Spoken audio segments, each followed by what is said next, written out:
తెలుగు శ్రోతలందరికీ నమస్కారం అండి. మన శ్రీదేవి గిరిధర్ ఛానల్కి మీ అందరికీ స్వాగతం. ఈరోజు నుండి జీవన సౌరభం అనే నవల వినేద్దామండి. రచన శ్రీమతి ఎద్దనపూడి సులోచనారాణి గారు. ఇక ఆలస్యం చేయకుండా మనం కథలోకి వెళ్ళిపోదామండి.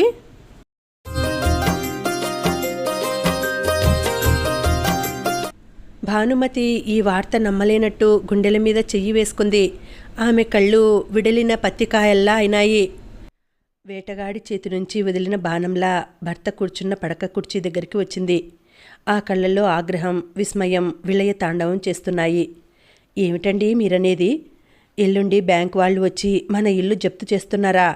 మన అప్పులు అంత పెరిగిపోయినాయా? ఏమిటి విపరీతం? మీరనేది నిజమా? లేక నన్ను ఆట పట్టిస్తున్నారా?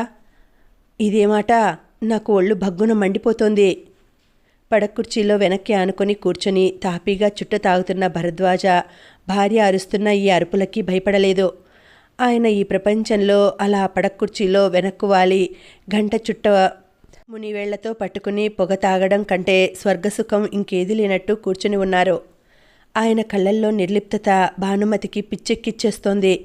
తన కాళ్ల కింద బాంబు పేల్చి తాను విలవిల్లాడుతుంటే భర్త అదేం పట్టనట్టు తన చుట్టే తనకి సర్వస్వం అన్నట్లు కూర్చోవడం వాళ్ళంతా కారం రాచి నిప్పుల మీద దొల్లిస్తున్నంత నరకంగా ఉంది.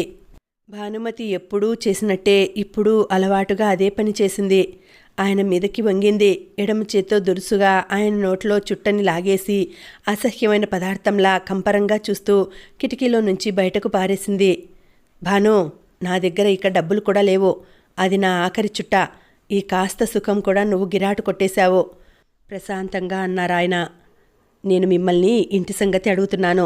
ఈ వేలం అనే మాట నిజమేనా? భానుమతి కళ్ళెర్ర చేస్తూ అంది. నిజమేనని ఇందాకే చెప్పాను. కాగితాలు చూడమని నీ చేతికిచ్చాను. అంత అప్పులు అసలు మనకెందుకైనాయి? కనీసం ఒక్క ఆడపిల్ల పెళ్ళైనా చేయలేదు. భరద్వాజ గదిలో బీరువా చూపిస్తూ, అక్కడ జమా ఖర్చుల చిట్టాలున్నాయి చూడు, డబ్బు ఏమైందో తెలుస్తుంది అన్నారు. ఇంతలో మమ్మీ మమ్మీ ఎక్కడ నువ్వు? హై హీల్స్ టక్ టక్ మనిపిస్తూ సౌందర్య గదిలోకి వచ్చింది. సౌందర్య కట్టు బొట్టు మోడ్రన్ పద్ధతికి ప్రతీకలా ఉన్నాయి. ఆమె సౌందర్యం ఆ వేషభాషల్లో 10 రెట్లు పెరిగినట్లుగా ఉంది. సౌందర్య కాళ్ళు బాదుకుంటున్నట్లే తల్లి దగ్గరికి వచ్చింది. ముఖం ఆగ్రహంతో అభిమానంతో ఎర్రబడిపోయి మందారంలా ఉంది. ఏమిటి మమ్మీ ఇది? నీకు తెలుసా? సుధీర్ కజిన్ ప్రసాద్ మన బ్యాంకులో పనిచేస్తాడు కదా, మన ఇల్లు జప్తు అవడానికి నోటీస్ వెళ్ళిందని ప్రసాద్ చెప్పాడట. సుధీర్ నన్ను అడిగాడు. మన బంధువులందరికీ ఫ్రెండ్స్కి అందరికీ తెలిసిపోయిందట అంది సౌందర్య. అదే మీ డాడీని అడుగుతున్నాను. కాగితాలు వచ్చినాయి. ఏమిటి?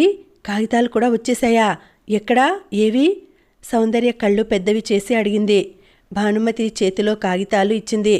సౌందర్య వాటిని చదవడం మొదలు పెట్టగానే కనుబొమ్మలు కుంచుకుపోయినాయి. మూతి బిగిసిపోతున్నట్టు కుంచుకుపోయింది. మై గాడ్, ఇది నిజమా? నేను సుధీర్ని ఆ మాట అనగానే చాచి చెంప పొగలగొట్టాను. మమ్మీ, ఏమిటిది? డాడీ దీనికేం జవాబు చెబుతారు? ఇంత కొంప మునిగే వరకు మీరు చేతులు ముడుచుకొని ఎలా కూర్చున్నారు? మీకేమైనా మతి చెలించిందా? ఇది మాకు ఎంత అవమానమో తెలుసా? మేం బయట తలెత్తుకోవాలా వద్దా? నేను అదే అడుగుతున్నాను. నాకు ఇప్పుడే తెలిసింది. శ్రీలత ఫోన్ చేసింది. ఈయన గారిని అడిగితే బ్యాంకు కాగితాలు నా ముఖాన పడేసి తాపీగా చుట్ట కాల్చుకుంటున్నారు. అడుగుతుంటే నల్లరాయిలా మాట్లాడడం లేదు. మిమ్మల్నేనండి మాట్లాడరేం? ఏమైనా ఏర్పాటు చేశారా? భరద్వాజ మాట్లాడలేదు. కిటికీలోంచి బయటికి చూస్తున్నారు. ఆయన కళ్ళు ఉదాసీన పర్వతాల్లా ఉన్నాయి. ఏమిటి డాడీ ఈ దారుణం? సౌందర్య అరుస్తోంది. జవాబు చెప్పండి. భానుమతి బిగ్గరగా నిలదీస్తోంది. ఇంతలో సంగీత ఫిడేల్ తీసుకుని వచ్చింది. సంగీత ముఖంలో తల్లి తండ్రి ఇద్దరి పోలికలున్నాయి. ముఖానికి కళ్ళజోడు ఉంది. ఈ ప్రపంచంలో దుఃఖం అశాంతి ఆ అమ్మాయి దరికి రానే రావు అన్నట్టుగా కళ్ళు లేత ముంజతేమతో పెద్దగా ఉన్నాయి. భరద్వాజ తదేకంగా భార్యని కూతుళ్ళని చూస్తున్నారు. కలలేవో ఆయన కళ్ళ ముందే తగలబడిపోతుంటే నిస్సహాయంగా చూస్తున్న మనిషిలా ఉన్నారు. సంగీత వస్తూనే, మమ్మీ ఏమిటిది? నాకు కారు పంపలేదే? నేను మ్యూజిక్ క్లాస్లో ఉన్నానన్న సంగతి ఇంట్లో ఎవరికీ గుర్తు లేనేలేదా? మీరెప్పుడూ ఇంతే. డాడీ మీరు ఇంట్లో ఉండి కూడా నన్ను పట్టించుకోలేదన్నమాట అంది. సంగీతకి కళ్ళల్లో నీళ్లు వచ్చేశాయి. పెదవులు అదురుతున్నాయి. సౌందర్యకి కోపం వస్తే ఎదుటివారి మీద చెయ్యి విసురుతుంది. సంగీతకి ఆగ్రహం వస్తే ఈ లోకాన్ని ఎదుర్కోలేనట్టు నిస్సహాయురాల్లా కళ్ళకి నీళ్లు వస్తాయి. డ్రైవర్ మధ్యాహ్నమే వెళ్ళిపోయాడు. నేను ట్యాక్సీలో వచ్చేశాను. అదో బోర్. పావుగంట రోడ్డు మీద అనాథలా వెర్రి ముఖంతో నిలబడితే గాని దొరకలేదు. రా, శుభవార్త నీకోసం ఎదురుచూస్తోంది అంది సౌందర్య. సంగీత ఆనందంగా ఫిడేలు పక్కన పెట్టి వచ్చేసింది. ఏమిటి అంది సంతోషంగా. చదువు, తెలుస్తుంది. సౌందర్య బ్యాంకు కాగితాలు ఇచ్చింది. ఇవేవో బ్యాంకు నోటీసుల్లా ఉన్నాయే అంటూనే సంగీత చదివింది. సంగీత కళ్ళు భయంతో లేడి కళ్ళల్లా తల్లిని తండ్రిని అక్కని మార్చి మార్చి చూశాయి. ఏమిటిది అంది. తెలియడంలా? శ్రీముఖం బ్యాంకు వాళ్ళ నుంచి డాడీ అప్పు తీసుకున్న డబ్బు తిరిగి కట్టలేదట. మన ఇల్లు జప్తు చేస్తున్నారు. కాగితాలు చదువుతుండగానే సంగీత వణికిపోయింది. కళ్ళల్లోకి వరదలా నీళ్ల ముంపు వచ్చేస్తోంది. మమ్మీ, ఏమిటి? వచ్చే వారం రవీంద్ర భారతిలో నా మ్యూజిక్ ప్రోగ్రాం ఉంది. మొట్టమొదటిసారిగా నేను సోలో చేస్తున్నాను. అది నా భవిష్యత్తుకి ఎంతో ముఖ్యం. దేవుడు ఏమిటిలా చేస్తున్నాడు? సంగీత ఆదుర్ద కలిగినప్పుడు ఎప్పుడూ చేసే పనిలా ఇప్పుడు ఎడమ చేతి చూపుడు వేలు నోట్లో పెట్టుకుని గోరు కొరకసాగింది. భానుమతి ఇదేం వినలేదు. ఆవిడ రెండు కళ్ళు సెర్చ్ లైట్లలా భరద్వాజ ముఖం మీద నిలిచాయి. అలా కూర్చుంటారేమిటండి? మీరసలు మనిషేనా? ఏదైనా ఏర్పాటు చేశారా అని అడుగుతున్నాను అరిచింది. భరద్వాజ చేయలేదన్నట్టు తాపీగా తల అడ్డంగా ఊపారు. చేయలేదా? 48 గంటల్లో మన ఇంటిని బ్యాంకు వాళ్ళు వేలం వేయడానికి వస్తుంటే మీరేం ఏర్పాటు చేయలేదా? నన్ను నమ్మమని అంటున్నారా? అబద్ధం మమ్మీ. అసలు ఈ నోటీస్ ఏదో నాటకం అయ్యుంటుంది. నాకు తెలుసుగా, డాడీకి ఎప్పుడూ నీ మీద కోపమే. నీ ఫ్రెండ్స్ అంటే చిన్నచూపే. ఇదేదో వాళ్ల ముందు నిన్ను అవమానం చేయడానికి చేసి ఉంటారు. సౌందర్య హై హీల్స్ టకటకలాడిస్తూ తండ్రి దగ్గరికి వచ్చింది. చూపుడు వేలు చూపిస్తూ, డాడీ, ఇలాంటి జోకులు నాకు నచ్చవు. మీకు వయసుతో పాటు మతి కూడా పోతోంది.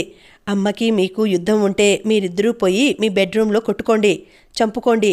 అంతేగాని ఇలాంటి జోకులతో మమ్మల్ని బయటికి లాగకండి. తెలిసిందా? నా కోపం వచ్చిందంటే తెలుసుగా. ఒళ్ళు దగ్గర పెట్టుకోండి డాడీ. భరద్వాజ పెద్ద కూతురు మాటలు శాంతం విన్నాడో లేదో, విన్నా అర్థం అవలేదో. ఆయన 2 చేతుల వేళ్ళు గోళ్ళు పరీక్షగా చూసుకుంటూ చేతులు గుప్పిళ్లుగా ముడిచి విడదీస్తున్నారు. డాడీ, ఎల్లుండి రవీంద్ర భారతిలో నా ప్రోగ్రాం నేను ఎలా ఇవ్వగలను? నా భవిష్యత్తు నాశనం చేస్తారా? మన కుటుంబంలో మీలాగా సంగీతం వచ్చింది నాకు ఒక్కదానికి కదా. సంగీత తండ్రి దగ్గరికి వచ్చి ఏడుపు కంఠంతో అడిగింది. ఏం కాదు సంగీ, డాడీ మనందరి మీద జోక్ చేసి కసి తీర్చుకుంటున్నారు. ఇల్లు పోతే ఈయనగారు మాత్రం ఎక్కడ ఉంటారట? సరిగ్గా ఉదయం 6 గంటలకి లేస్తే టంచన్గా వేడివేడి కాఫీ ఉండాలి. తర్వాత చుట్ట కాల్చుకోవాలి. మనకంటే ఆయనే ఎక్కువ భయపడాలి. ఈ వయసులో ఆయన భరించగలరా? సౌందర్య అరుస్తోంది. భానుమతి భర్త భుజాలు పట్టి ఊపేస్తోంది. మాట్లాడరేమండి, చెప్పండి, ఏర్పాటు చేశారా లేదా అడిగింది. భరద్వాజ చేయలేదన్నట్లు చూశారు. చేయలేదా అంటే మీ ఉద్దేశం? ఈ ఇంట్లో పెళ్ళిడికి వచ్చిన 3 ఆడపిల్లలున్నారు. నా కూతుళ్ళకి ఇంత విషయం ఇచ్చి నన్ను మింగమంటారా? ఇదేనా మీరు కోరుకునేది? భానుమతి గట్టిగా అడుగుతోంది. చావడమా? మేమా? ఈయన చేతకానితనానికి మేమెందుకు చావాలి? ఆయన్నే చావమను. సౌందర్య ఇంకా గట్టిగా అంది. భరద్వాజ తదేకంగా భార్యని 2 కూతుళ్ళని చూస్తున్నారు. ఆయన కళ్ళు దీనంగా ఉన్నాయి. ఆయన బంగారు కలలేవో ఆయన కళ్ళ ముందే తగలబడిపోతుంటే నిస్సహాయంగా చూస్తున్న మనిషిలా విహ్వలంగా ఉన్నారు. తన గారాల పట్టి పంచప్రాణాలు అయిన పెద్ద కూతురు అంత పరుషంగా మాట్లాడుతుంటే ఆయనలోని మమకారం ఉండేలు దెబ్బతిన్న పిట్టలా గిలగిలలాడుతోంది. ఇంతలో సంయుక్త వచ్చింది. సంయుక్తలో తల్లి చురుకుదనం, తండ్రి నిర్మలత, స్వతహాగా భగవంతుడు ప్రసాదించిన అందం త్రివేణి సంగమంలా ఉన్నాయి. వస్తూనే గదిలో తండ్రికెదురుగా గుమిగూడినట్లు కమ్ముకుని పెద్దగా అరుస్తున్న తల్లిని అక్కలని చూసింది. సంయుక్తం చూడగానే వాళ్ల గొంతులు మూతపడ్డాయి. గదిలో నిశ్శబ్దం ఏర్పడింది. ఏమైంది అడిగింది సంయుక్త. ఏమైంది? ఎల్లుండి ఈ పాటికి అడుక్కునే బీకార్లతో పాటు మనము రోడ్డు మీద నిలబడబోతున్నాం. సంయుక్త పెద్దక్క చేసిన ఈ వ్యాఖ్యానం వింది. సరాసరి తండ్రి దగ్గరికి వచ్చింది. తండ్రిని చూసింది. ఆయన సంయుక్తని చూశాడు. అరక్షణం ఇద్దరి కళ్ళు మౌనంగా కలుసుకున్నాయి. Daddy, are you all right అడిగింది. ఆయనకేం, బ్రహ్మాండంగా ఉన్నారు. మనకే వచ్చింది బాధ. నీకు తెలుసా, మన ఇల్లు వేలం వేస్తున్నారు అంది సౌందర్య. తెలుసు, నోటీసు సంతకం పెట్టి తీసుకున్నది నేనే డాడీకిచ్చాను. తెలుసా, నాకెందుకు చెప్పలేదు? భానుమతి కళ్ళెర్ర చేస్తూ అంది. చెబితే ఏం చేస్తావు మమ్మీ? నువ్వేమైనా చేయగలవా? 4 తిట్టి డాడీకి ఉన్నమ్మతి కూడా పోగొడతావు. అంటే నీ ఉద్దేశం? భానుమతి కోపంగా అంది. మమ్మీ, నీకు డబ్బు ఖర్చు పెట్టడం ఒక్కటే తెలుసు. ఈరోజు ఈ పరిస్థితి డాడీ తీసుకురాలేదు, డాడీకి నువ్వు తెచ్చావు. భానుమతి ఈడ్చి సంయుక్త చెంప మీద కొట్టింది. నా ముందు పెరిగిన దానివి నన్నే విమర్శించేంత పెద్దదానివయ్యావా? సంయుక్త ఈ అవమానం సహిస్తున్నట్లు స్తబ్దుగా నిలబడింది. సంయుక్త సంగతి మనకు తెలియదా? మనం ముగ్గురం వేరు, తాను డాడీ ఒక్కటే అన్నట్లు చేస్తుంది ఎప్పుడు. చిన్నప్పటి నుంచి అంతే, మనకిది కొత్త కాదు అంది సౌందర్య. ఇంతలో ఫోన్ గణగణ మోగింది. సౌందర్య వెళ్ళి తీసింది. ప్రభావతి గారా, మమ్మీ వస్తోంది, ఒక్క క్షణం అని మమ్మీ అంటూ పిలిచింది. భానుమతి వెళ్ళి ఫోన్ అందుకుంది. గురువారం జరగబోయే ప్రోగ్రాంకి అధ్యక్షురాలిగా ప్రఖ్యాత నటీమణి నాగశ్రీ ఒప్పుకుందట. భానుమతి సంతోషం పట్టలేనట్లు, నిజంగానా? మీకు కంగ్రాచ్యులేషన్స్. ఆ రోజు నాగశ్రీకి మన ప్రోగ్రాం గురించి కరెక్ట్గా వివరించి బాగా చెప్పారు అంటూ అభినందించింది. ఓ ఎస్, సరిగ్గా సాయంత్రం 6 గంటలకి నేను మీ ఇంట్లో ఉంటాను, మిగతా వాళ్ళకి కూడా చెబుతాను అని ఫోన్ పెట్టేసి గబగబా 10 మంది ఆడవాళ్ళకి ఫోన్లు చేసి సాయంత్రం అర్జెంటుగా 6 గంటలకి ప్రభావతి గారింట్లో కలవాలని చెప్పి ఫోన్ పెట్టేసింది. ఫోన్ పెట్టేసిన భానుమతి ముఖం ఆనందంతో 1000 సూర్యుళ్ళు ప్రకాశిస్తున్నట్లుగా ఉంది. నేను నమ్మలేకపోతున్నాను. నాగశ్రీ వస్తే ప్రోగ్రాం చాలా బాగా అవుతుంది, జనం విరగబడి వస్తారు అంది. ఒక్క క్షణం తర్వాత ఆ ఆనందంలో నుంచి ఆవిడ తేరుకుంది. ఉదాసీనంగా ఉన్న భర్తని, సీరియస్గా చూస్తున్న కూతుళ్ళని చూడగానే తన ఇంట్లో 48 గంటల్లో జరగబోతున్న దారుణం గుర్తుకు వచ్చింది. గబగబా భర్త దగ్గరికి వచ్చింది. ఏమండి, విన్నారా? నాగశ్రీ మా ప్రోగ్రాంకి రావడానికి ఒప్పుకుందట. చూసారా, నాకెంత పరువో. ఇంట్లో మీరు మాత్రం నా ప్రాణాలు తోడేస్తుంటారో అంది. నోటీస్ కాగితాలు భర్త మీద పడేస్తూ, ఇది మీరు తెచ్చిన సమస్య, నాకు నా కూతుళ్ళకి సంబంధం లేదు. మీరే దానాలు గినాలు చేస్తుంటారు, డబ్బు తగలబెట్టేశారు. 48 గంటలు అంటే ఇంకా చాలా టైం ఉంది. మీరు ఏదో ఏర్పాటు చేయండి, అది మీ బాధ్యత. మీరున్నది ఎందుకండి? నాకు అర్థం కాదు. ఆ మాత్రం నన్ను పిల్లల్ని చూసుకోలేరా అని భానుమతి విసవిసా వెళ్ళిపోయింది. తల్లి వెనకే సౌందర్య కూడా వెళ్ళిపోయింది. తల్లి సౌందర్యలతో పాటు వెళ్ళడమో ఉండిపోవడమో అన్నది తేల్చుకోలేక సంగీత కాసేపు సందిగ్ధంగా చూసింది. తర్వాత అటు ఇటు కాకుండా ఫిడేలు పెట్టె తీసుకుని తన గదిలోకి వెళ్ళిపోయింది. సంయుక్త తండ్రి భుజం మీద చెయ్యి ఆంచింది. ఆయన చెయ్యి ఎత్తి ఆ చేతి మీద ఆనించారు. Daddy, relax. సోమసుందరం గారి దగ్గరికి వెళ్ళి వచ్చాను. ఆయన దగ్గర ఇప్పుడు డబ్బు లేదన్నాడు. కొంతైనా సర్దమని అర్థించాను అంది. ఎందుకు వెళ్ళావు సంజు అన్నారాయన. ప్రస్తుతానికి ఈ ప్రమాదం తప్పితే తర్వాత చూసుకోవచ్చు. ఆయన పెదవుల మీద విరక్తి నిండిన చిరునవ్వు కదిలింది. ప్రమాదం తప్పడం అంటూ లేదు సంజు. ఇది తప్పితే ఇంకొకరి దగ్గర తెచ్చినా ఎలా తీరుస్తాం? ఈ ఇల్లు అమ్మేద్దాం డాడీ. మీ అమ్మ నన్ను బతకనిస్తుందా? మీరు ధైర్యం తెచ్చుకోవాలి డాడీ. మీ అమ్మని మా అమ్మకి ఇష్టం లేకుండా చేసుకొని తీరాలి అని లొంగినప్పుడే నా ధైర్యం నన్ను వదిలేసి వెళ్ళిపోయింది. డాడీ, మీ మీద నాకు జాలి కలగడం లేదు. మీరెందుకు ఎదురు తిరగరు? అమ్మకి ఎందుకు ఆమె చేస్తున్నది సబబు కాదని చెప్పరు? చెప్పగలను సంజు, కానీ పర్యవసానం ఏమిటో తెలుసు. అందుకే నోరు విప్పలేను. ఏమవుతుంది డాడీ? మీ అమ్మ కోపిష్టిది, ఇంట్లోంచి వెళ్ళిపోతుంది. వెళ్ళి ఏం చేయగలదు డాడీ? మీ అమ్మకి కోపం వస్తే ఒళ్ళు తెలియదు. ఆయన సంయుక్త చెయ్యి తన చేతిలోకి తీసుకున్నారు. మీరు ముగ్గురు నాకు 3 ప్రాణాలు. మీ ముందు నన్ను వెధవం చేసినా పర్వాలేదు, కానీ మీ అమ్మ గుమ్మం దాటి అడుగు బయట పెట్టి అలా చేస్తే లోకం మిమ్మల్ని ఈసడిస్తుందని నా భయం సంజు. నేను మీ అమ్మ హఠం సహించింది మీకోసమే. మిమ్మల్ని నేను వదులుకోలేను. అమ్మకి ఎందుకు గట్టిగా చెప్పలేదు డాడీ అంది సంయుక్త.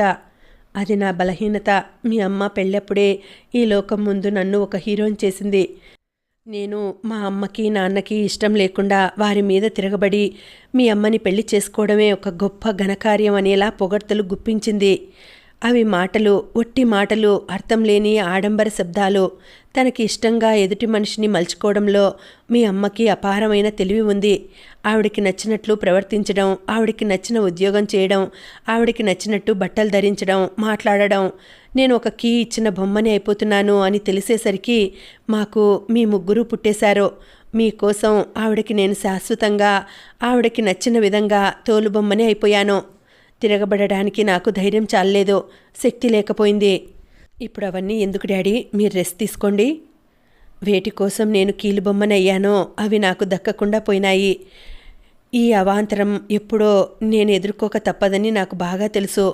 ఇంటి విషయం ఇప్పుడు ఏం చేద్దామంటారు డాడీ? సంయుక్త మృదువుగా అడిగింది. ఆయన వేలు పెట్టి పైకి చూపించారు. ఆ సర్వేశ్వరుడే మీకు అండ.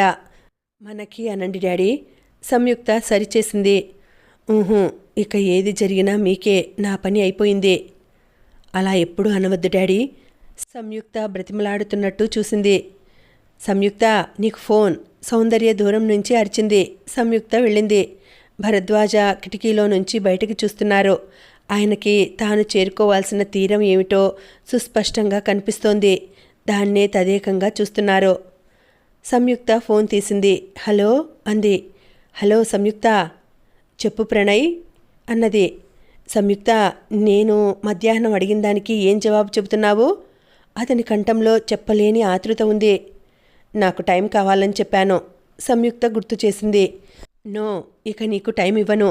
I want to marry you. ఇప్పుడే, ఈ రాత్రే. I love you Sanju. నువ్వు నా పక్కన లేకుండా సూర్యోదయం అవుతుంటే ఒక్కొక్క రోజు వేస్ట్ అయిపోతుందని ఉసూరుమనిపిస్తోంది. ప్రణయ్ ప్లీజ్. సంయుక్త, 6 నెలల నుంచి వేచి చూస్తున్నాను. ఇక ఆగమనడం భావ్యం కాదు. ప్రణయ్, ఇంట్లో చిన్న చిక్కు వచ్చింది. అంతా వరేడిగా ఉన్నాం. మీ ఇంట్లో చిక్కులు ఎప్పుడూ ఉంటాయి. మీ అమ్మ ప్రభావానికి, మీ అక్క పొగురుమోత్తనానికి, మీ డాడీ నెమ్మదికి చిక్కులు మీ ఇంటికి కోరుకుంటూ పరిగెత్తుకు వస్తాయి. ప్రణయ్, నేను ఫోన్ పెట్టేస్తాను. నో ప్లీజ్ సంజు, మనం ఈ రాత్రి ఏ గుడిలోనైనా పెళ్లి చేసేసుకుందాం. సంజు, నా మాట విను. తొందరపడి పెళ్లి చేసుకుంటే తీరికగా జీవితాంతం విచారపడాల్సి వస్తుంది. అది మనకి వర్తించదు. మా అమ్మకి కూడా నువ్వంటే ఇష్టం. సో నా వైపు నుంచి ఏ సమస్య లేదు. సంయుక్త ఫోన్లో మాట్లాడుతూనే తల తిప్పి తండ్రి వైపు చూసింది. ఆయన కిటికీలో నుంచి బయటకి రెప్ప వేయకుండా తదేకంగా చూస్తున్నారు. నేను ఫోన్ పెట్టిస్తున్నాను ప్రణయ్ అంది సంయుక్త. అది నాకు ఇన్సల్ట్. ప్రణయ్ ప్లీజ్. పోనీ ఒక డేట్ చెప్పు. రేపు, ఎల్లుండి, నెల తర్వాత, 6 నెలలు అయిన తర్వాత. చెబుతాను. చెబుతావా నిజంగానా? ఎప్పుడు? ఎల్లుండి సాయంత్రం. అబ్బా, అంత దూరమా? ఇప్పుడే ఎందుకు చెప్పకూడదు? చెప్పానుగా, చిన్న ఇబ్బందిలో ఉన్నాను. ఓకే, ఎల్లుండి సాయంత్రం నేను బొకే తీసుకొని వచ్చేస్తున్నాను. నువ్వు చెప్పగానే మీ అమ్మగారిని అడిగేస్తాను. సరే, మాట తప్పవుగా? మనసు మళ్ళీ మార్చేసుకోవుగా?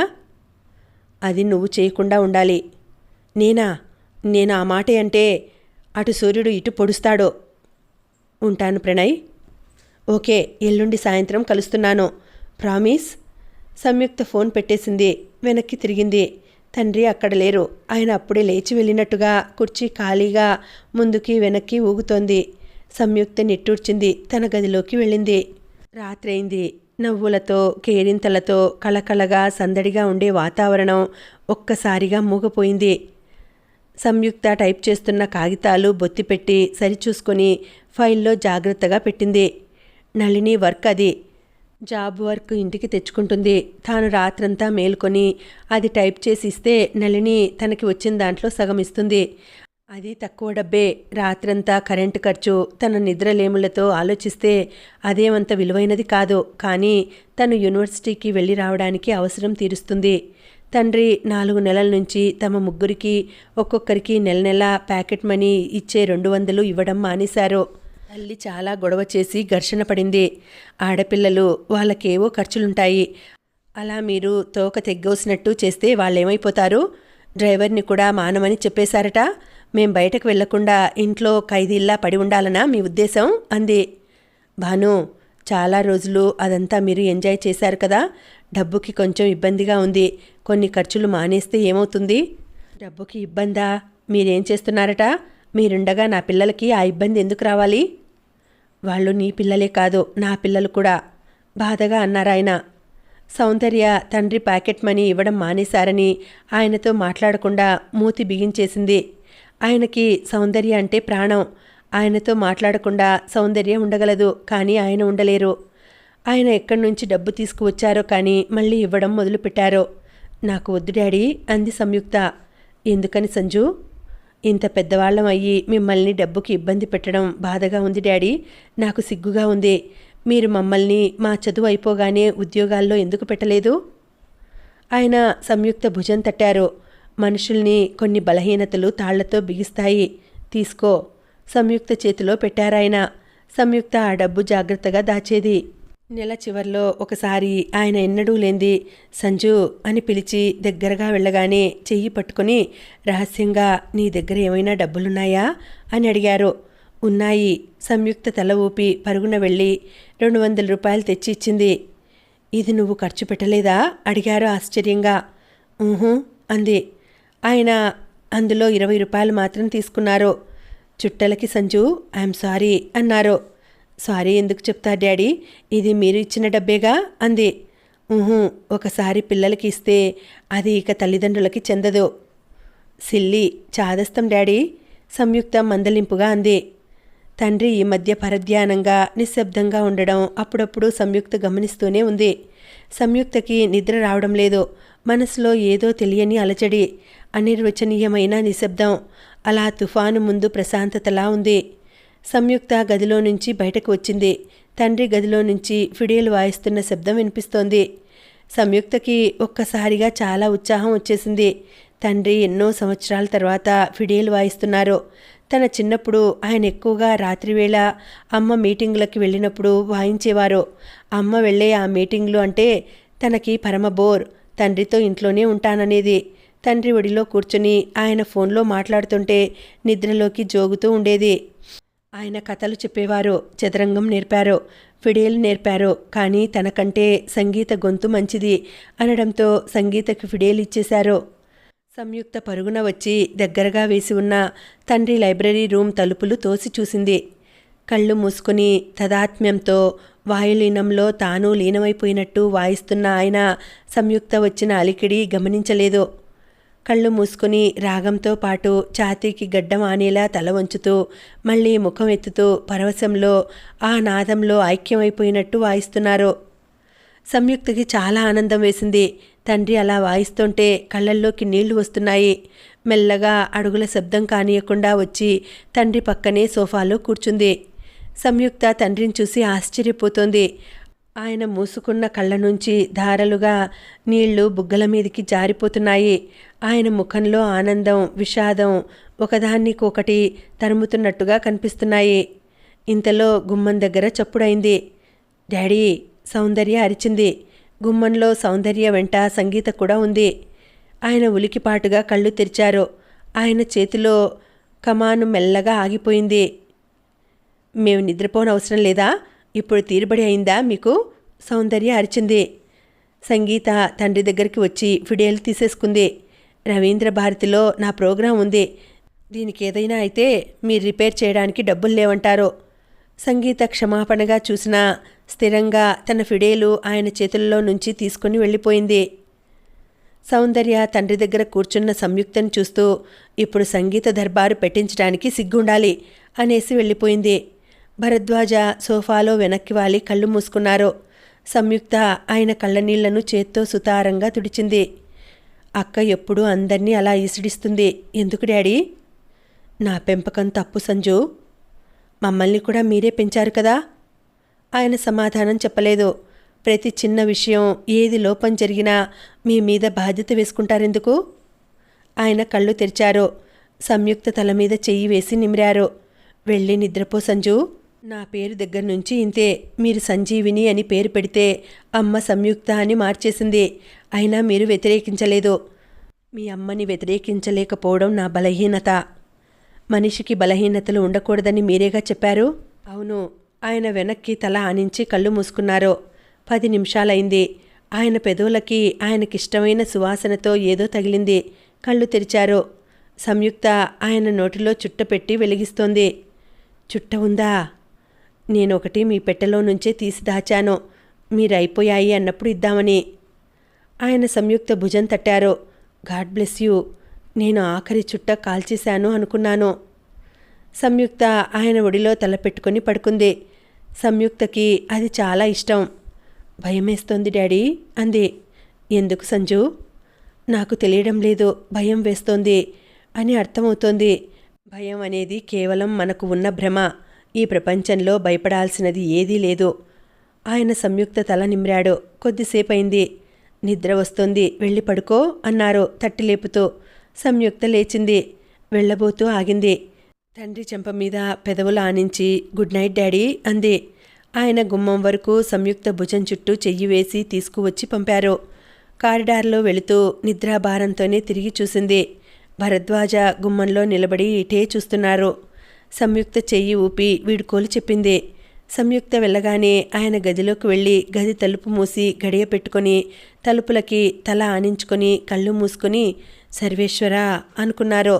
సంయుక్త నిద్రాభారంతో గదిలోకి వస్తూనే మంచం మీద బోర్లా పడి నిద్రపోయింది.